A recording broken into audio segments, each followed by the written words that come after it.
Hello, I am Caroline from Inspired to Change. I am a clinical hypnotherapist, I am a coach, an artist, and a teacher, and most definitely not a juggler, okay? Now, over the past 6 years, I have made it my mission to empower others to take back control of their lives, to get unstuck, to find a way to thrive so that they can give the best of themselves to the world. And I do this by educating people about how their brain works and teach them how to get it working better for them. So why the juggling balls? Well, I'm going to be using these to explain to you how you can rewire your brain. Tap into the amazing resources that you've got up here so that you can achieve some awesome goals. So keep watching and find out how I'm going to do that.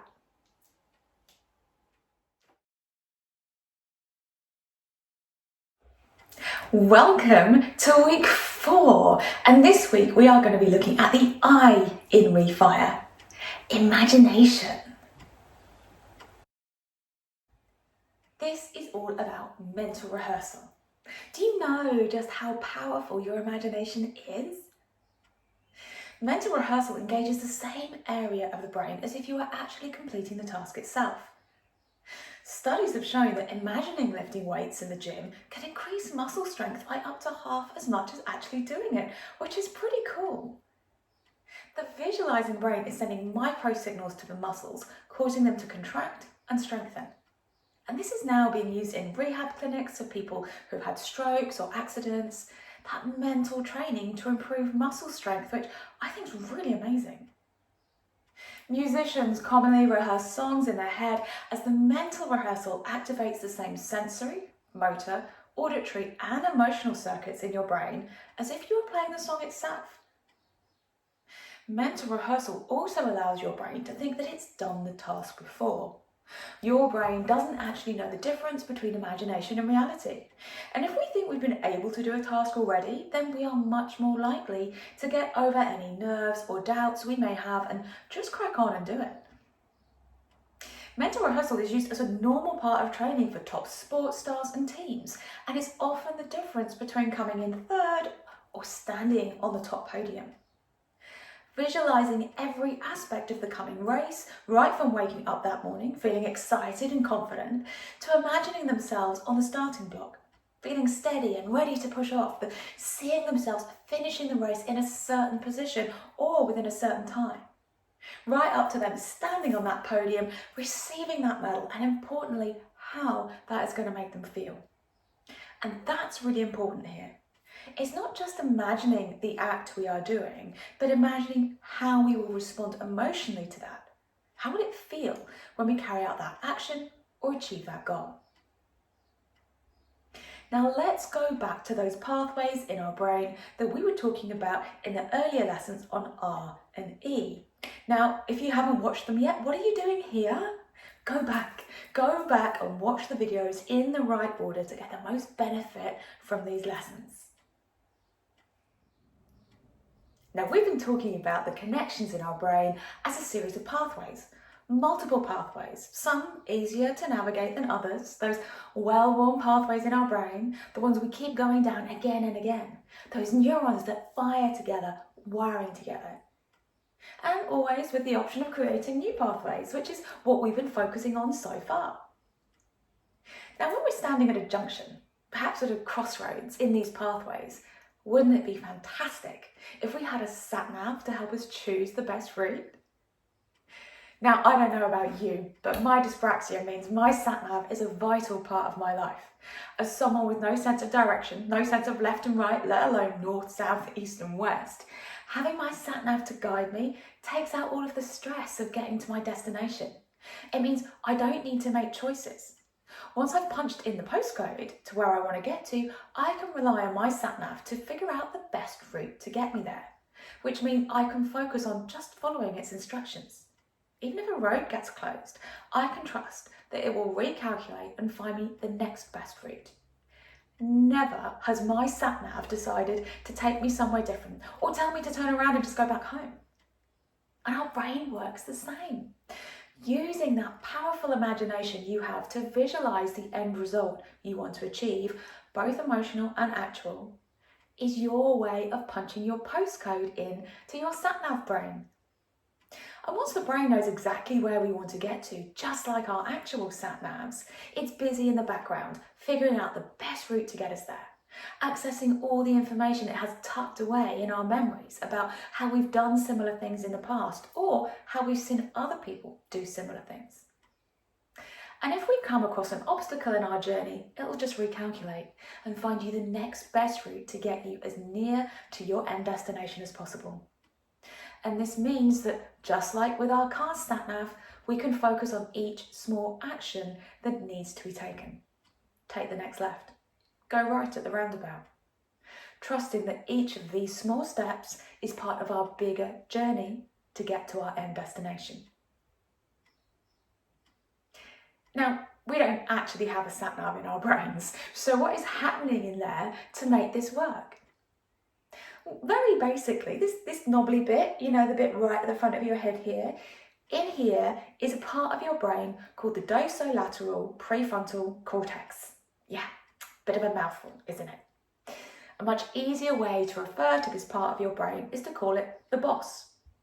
This part of the brain does all of the directing. And we know that behind any good boss, there's an even better secretary, PA, or assistant. The one that actually does all of the hard work, yeah?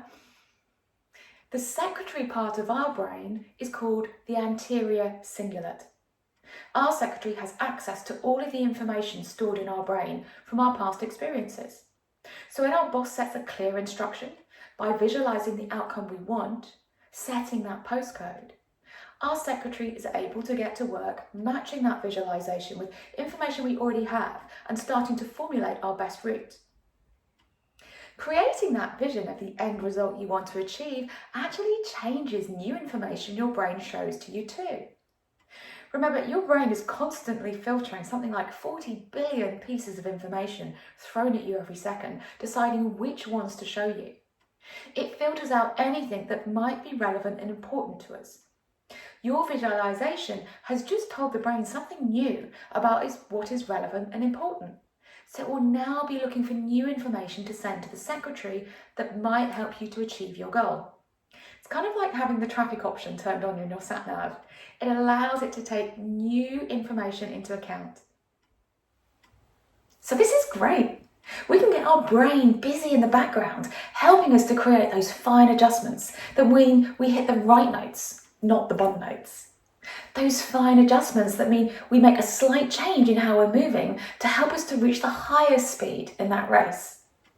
Or in my case, adjusting the strength and angle of my throws so that I can juggle rather than drop those balls. So to improve my juggling over the past week, I created a visualization script which I have been practicing at least once or twice a day. When I first wake up in the morning, or when I'm waiting for that kettle to boil, or just before I do my actual physical practice. And what my juggling visualization looks like is this. When I juggle, I feel calm and focused. Before I start, I set an intention of how many balls I want to juggle for. I weigh up the balls in my hands, noticing the weight of them. I see them lift up into the air as if in slow motion. I have all the time in the world to make my movements. Each ball lifts to the same height and stays within the same parameter, each one evenly thrown and caught, as if they are pre-programmed on their trajectory. I feel in flow. The balls feel in flow. My mind is calm and focused, not even thinking about the movements I need to make. The rest of the world just goes on around me without me even noticing. I feel like I could go on forever in this beautiful flow state. And there's a smile on my face. My breathing is relaxed and even. My shoulders are back and relaxed. My elbows are free-flowing, wrists automatically knowing just how much oomph to put into each throw to let those balls evenly flow to the same height and stay within those same parameters. And it feels wonderful.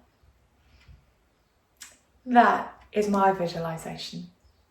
And what I've noticed by using this visualization is that I'm going through a period when I'm not necessarily juggling for more kind of counts, but when I am juggling, I'm juggling better.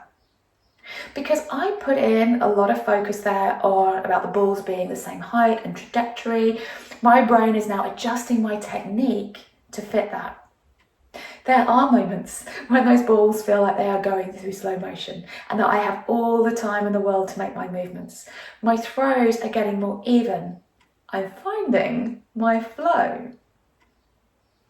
So whatever goal you are working towards, why not have a go at creating your visualization script so that you can punch in your postcode to your sat-nav brain.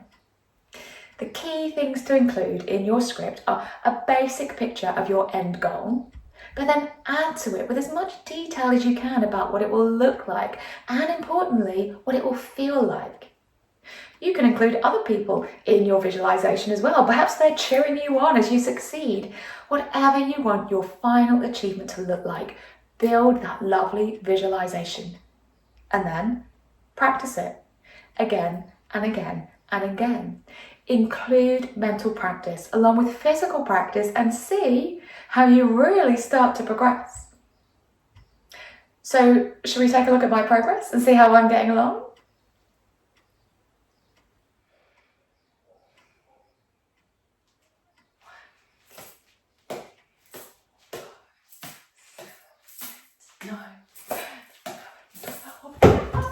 Okay, went a little bit wrong at the end there, but you can see how my technique is improving. I'm not so panicky about trying to get the balls in the air. I'm taking my time, using that visualization to really be able to help set my intention in my brain, punch in that postcode.